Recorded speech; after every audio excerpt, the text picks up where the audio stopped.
ఓం మహాగణాధిపతయే నమః. ఓం గురుభ్యో నమః. ఓం శ్రీమాత్రే నమః. 8వ తేదీ నుంచి 14వ తేదీ వరకు ఉన్నటువంటి గ్రహస్థితి మరియు 12 లగ్నాల వారికి ఏ విధంగా ఉండబోతుంది అనేటువంటి విషయాలు చెప్తుంది నేనైనప్పటికీ కూడా చెప్పిస్తుంది సాక్షాత్ లలితామ్మవారిగా భావిస్తూ ముందుగా గ్రహస్థితి చూసుకున్నట్లయితే మేషంలో శుక్రుడు, వృషభంలో రవి సంచారం జరుగుతుంది. అదేవిధంగా మిథున రాశిలో గురువు, బుధుడు ఒక మంచి కాంబినేషన్, గురు బుధుల యొక్క కాంబినేషన్. అదేవిధంగా సింహంలో కుజకేతువులు, ఇది ఒక రకమైనటువంటి కాంబినేషన్. అలాగే కుంభంలో రాహువు, మీనంలో శని. ఈ వారం తులారాశి నుంచి చంద్రుడు మకరం రాశి వరకు సంచారం జరుగుతూ ఉంటుంది.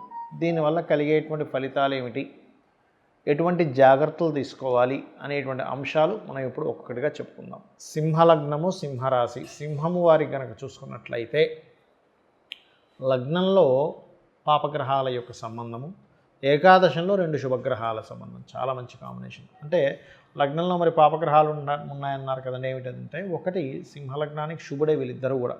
కాకపోతే ఎంత శుభుడైనప్పటికీ కూడా ఒక రేంజ్లోకి వెళ్ళడానికి మనిషి ప్లాన్ చేస్తుంటారు చూసారు. అందులో కొన్నిటికి బాగా సహకరిస్తుంది, కొన్నిటికి జాగ్రత్తలు ఉండాలి. ఏమిటది అంటే ఒకటి ఆధ్యాత్మిక మార్గంలో లేదా ఒక కుండలిని యోగం చేస్తున్నాము, లేనట్లయితే ఒక హోమాలు యజ్ఞాలు చేసి కొన్ని పనులు సాధించుకోవాలనుకునేటువంటి వారికి సింహలగ్నము వారికి చాలా అనుకూలత.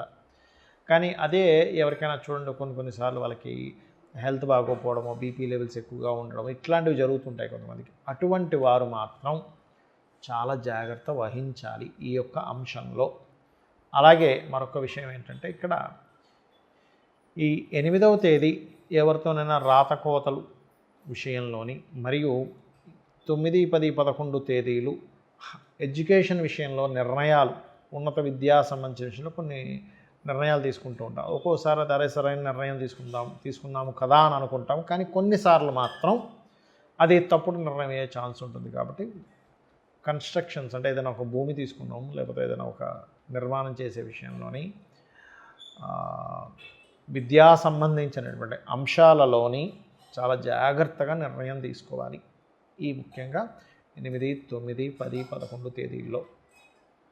అలాగే మరొక విషయం ఏంటంటే ఇక్కడ అగ్నికి సంబంధించినవి లేదా వెపన్స్తోని లగ్నంలో కుజకేతువులు ఉన్నందుకు ఈ విషయంలో కొంత జాగ్రత్తగా ఉండాలి. ఇంట్లో ఏదో పవర్ పోయింది కదా, మనమే చేపెట్టేదో మనం క్లియర్ చేసేసుకుందాం అనుకుంటే అక్కడ ఏదో షాక్ కొట్టడం, లేకపోతే పొయ్యి దగ్గర లేడీస్ ప్రత్యేకంగా ఈ కత్తులు ఈ కటింగ్ చేసేటప్పుడు కావచ్చు, ఈ పొయ్యి దగ్గర ఉండేటువంటి విషయాలు కొంచెం ఇటువంటివి కొంత జాగ్రత్తగా ఉండాలి. ఎందుకంటే లగ్నంలో కుజుడు కేతు ఉన్నప్పుడు సర్వసాధారణంగా ఏమవుతుందంటే వేడికురుపులు రావడం, హీట్ రిలేటెడ్ వల్ల ఇబ్బందులు రావడం జరుగుతూ ఉంటుంది.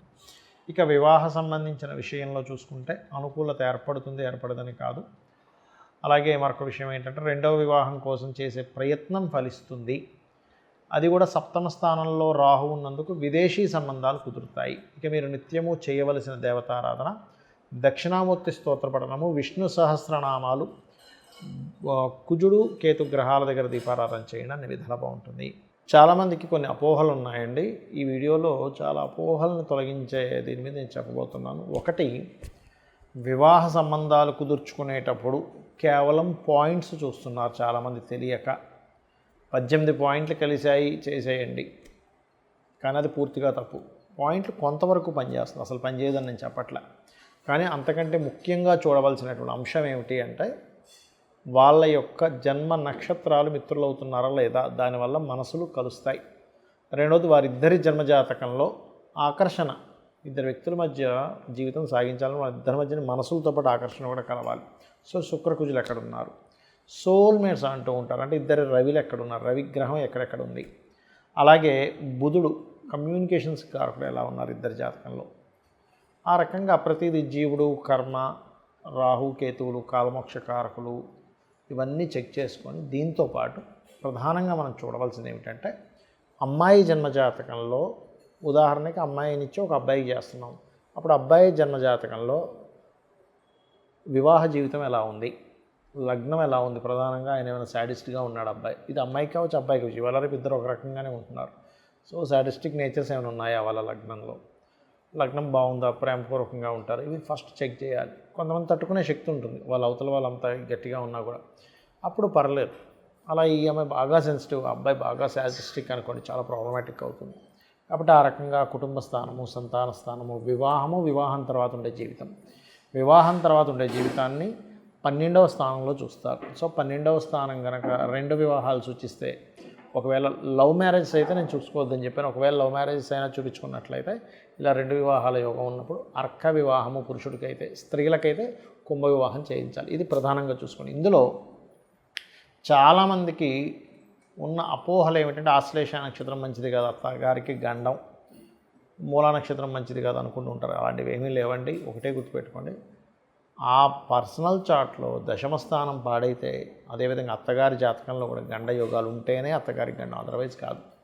మూలా నక్షత్రం అనగా నమ్మో ఏదో అయిపోతుంది, ఇవన్నీ కాదు. మూలా నక్షత్రం మంచిది కాకపోతే సరస్వతీదేవి ఆ నక్షత్రంలో ఎందుకు పుడుతుందో ఒకసారి ఆలోచించండి. ఇది మనం అర్థం చేసుకోవాల్సిన అంశం. జ్ఞానాన్ని ఇచ్చేటువంటి రాసుల్లో ఉన్నటువంటి చంద్రుడు మూలా నక్షత్రం అంటే ఇది మనం అర్థం చేసుకోవాలి. అదేవిధంగా మరొక విషయం ఏంటంటే ఏలినాటి శని, కాలసర్ప యోగాల గురించి కూడా విపరీతంగా భయపడుతుంటారు జనాలు. ఆ భయాన్ని మరి కొంతమంది క్యాష్ చేసుకుంటారు కూడా. మీ భయమే మిమ్మల్ని ఇది చేస్తుంది, గుర్తుపెట్టుకోండి.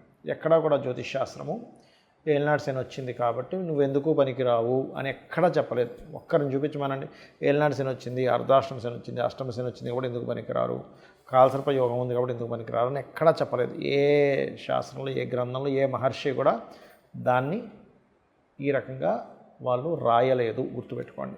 కాబట్టి ఏమిటి, ఏలినాటి శని వచ్చిందంటే మందత్వము, మనలోనే తెలియకుండా ఒక లేజీనెస్. ఎందుకంటే శని లేజీనెస్కి కారకుడు, మందత్వానికి కారకుడు, పోస్ట్పోన్ చేయడానికి కారకుడు. మనం ఏం చేస్తాం, సర్లే ఇవాళ పిలిచాడు కదా రేపు వెళ్దాం ఆఫీస్కి, వాళ్ళు పిలిచారు ఏదో వర్క్ మీద, రేపు పోదాం ఎల్లుండి పోదామని పెండింగ్ పెడతాం. వాళ్ళు ఏం చేస్తారు, మరి ఇంత నెగ్లిజెన్సీగా ఉన్నప్పుడు ఇతనికి ఎందుకు ఇవ్వాలి మనం ఉద్యోగం, తీసేయండి ఇంకొని పెట్టుకుందాం అంటాం. అంటే ఏమిటి, మన నెగ్లిజెన్సీయే మన కొంప ముంచుతుంది ఏలినాటి శని వల్ల. అర్ధాష్టమ శని కావచ్చు, అర్ధాష్టమ శనిలో అయితే వీళ్ళు చేసేటువంటి ఏదైతే వర్క్స్ ఉంటాయో, అంటే పర్టికులర్గా చదువు విషయంలోని, కన్స్ట్రక్షన్స్ విషయంలోని, భూమి కొనుగోలు చేసే విషయంలో చూసుకొని కొనాలి. అష్టమ శని అయితే ఆల్ ఆఫ్ సడన్ థింగ్స్ ఎక్కువగా జరుగుతూ ఉంటాయి, అది ముఖ్యంగా జాగ్రత్త పడాలి. అయితే చాలామందికి ఇక్కడ ఉండే అపోహ ఏమిటంటే ఏలినాటి శనిలో పెళ్లి చేసుకోవచ్చా, ఏలినాటి శనిలో ఇల్లు కొనవచ్చా, ఏలినాటి శనిలో నేను ఉద్యోగంలో జాయిన్ అవ్వచ్చా, ఉద్యోగం పోతుందేమో. నేను ఒకటే చెప్తా చూడండి, లేట్ అవుతాయి, స్ట్రెస్ఫుల్గా అవుతాయి, అంతేగాని మిమ్మల్ని ఎక్కడ కూడా ఇబ్బంది పెట్టదు. ఎందుకంటే నేను చాలా వీడియోలో చెప్పాను, ఏలినాటి శనిలోనే గొప్ప గొప్ప వాళ్ళందరూ పిఎంలు సీఎంలు అయ్యారయ్యా. చంద్రబాబు నాయుడు గారు, పిఎం మన మోడీ గారు, ఆయన ఏలినాటి శని, అర్ధాష్టమ శని 2 శనిలోనే ఆయన పిఎంగానే ఉన్నారు, ఒకసారి ఆలోచించండి. అలాగే జగన్ గారు, స్వర్గీయ ఎన్టీ రామారావు గారు. ఎందుకు చెప్తున్నానంటే ఇవన్నీ ఉదాహరణ, ఏమంటే గొప్ప గొప్ప వాళ్ళు అంటే వాళ్ళ లైఫ్స్ మనకు తెలుసు, కామన్ మ్యాన్ లైఫ్ మనకు తెలియచ్చు, తెలియకపోవచ్చు. కాకపోతే మీకు ఇవి చెప్తే మీకు సర్కిల్లో ఉండేటువంటి వాళ్ళ యొక్క ఏలినాటి శనిలో వాళ్ళు ఎంత గొప్పగా ఎదిగారు, స్ట్రెస్ ఉంటుంది, నేను ఉండదు అని చెప్పట్లే. కాకపోతే ఆ స్ట్రెస్ని ఎలా తొలగించుకోవాలో తెలుసుకోవాలి. ఎప్పుడు కూడా మనకు జ్వరం వస్తుందండి, జ్వరం వచ్చిందని బాధపడతామా, కాళ్ళ నొప్పి వచ్చింది, కడుపు నొప్పి వచ్చింది బాధపడం కా మనం, దానికి ఏ ట్యాబ్లెట్ వేసుకోవాలో వేసుకుంటాం. అలాగే ఔషధం ఎంత ముఖ్యమో, ఏలినాటి శని ఉన్నప్పుడు చక్కగా మీరు హనుమాన్ ఆలయం లేదా సుబ్రహ్మణ్యేశ్వర స్వామి ఆలయం లేదా గణపతి ఆలయం లేదా అమ్మవారి ఆలయానికి రెగ్యులర్గా వెళ్ళండి. మీరే 100% చక్కటి ఫలితాలు మీరు చూస్తారు. ఎక్కడా కూడా అసలు ఏలినాటి శని జరుగుతున్న ఫలితమే మీకు కనబడదు. అలాగే రెండవ విషయం ఏమిటంటే ఈ కాలసర్ప యోగాలు కూడా జన్మజాతకానికి అప్లై చేయకూడదు. కేవలం గోచారంలో అంటే దేశకాల పరిస్థితుల గురించి చెప్పడానికి మాత్రమే ఈ కాలసర్ప యోగాలు చెప్పారు. ఇది భయపెట్టేసి మీరు భయపడిపోయి అమ్మో ఏదో అవుతుందని అనుకుంటున్నారు. దీనికి ఒకవేళ సరే మీకు అంతగా భయం ఉంది, చక్కగా మీరు ఏం చేస్తారంటే రోజు కాలసర్ప యోగం ఉందనుకుందాం, అది పనిచేయదని చెప్తున్నా, అయినా మీ భయం పోగొట్టడని చెప్తున్నా. గణపతిని దుర్గని అనుక్షణం తలుచుకోండి, మీకు ఆ దోషమే ఉండదు. ఒకటి. రెండవది రాహుకేతువుల దగ్గర దీపారాధన చేయండి. ఇంకా ఎక్కువ ఉందండి మీకు తెలియట్లేదు, కొంతమంది అంటుంటారు అయ్యా నీకు దానివల్ల కాదు అంటే, లేదండి నాకు చాలా ఇబ్బంది పడ్డాను, నాకు కాలసర్ప దోషం వల్లే అంటూ ఉంటారు ఎంత చెప్పినా కూడా. అలా ఉంటే చక్కగా 6 నెలలకు ఒకసారి కాళహస్తి వెళ్ళండి. ఆ ఈశ్వరానుగ్రహము, రాహుకేతువుల యొక్క అనుగ్రహంతో మీకు అనుకున్న పనులు అనుకున్నట్టుగా అవుతాయి. ఎందుకంటే మెగాస్టార్ చిరంజీవి గారికి కూడా ఉంది కాలసర్ప యోగము, కాబట్టి అది కూడా ఎక్కడ మిమ్మల్ని ఆపదు. జ్యోతిష్శాస్త్రం అనేటువంటిది మార్గనిర్దేశం చేసుకోవడానికి ఉంది. ఎటువైపు వెళ్ళాలి, ఎలా చేయాలి, ఎప్పుడు ఏ పనులు చేయాలి, ఎప్పుడు నేను ఎందులోకి వెళ్తే నేను సక్సెస్ అవుతాను, ఇటువంటి వాటి కోసం ఉంది. కానీ ఏదో మనం భయపడుతూ ఇంట్లో కూర్చొని ఏ పని చేయకుండా ఉండడానికి కాదు. శ్రీమాత్రే నమః.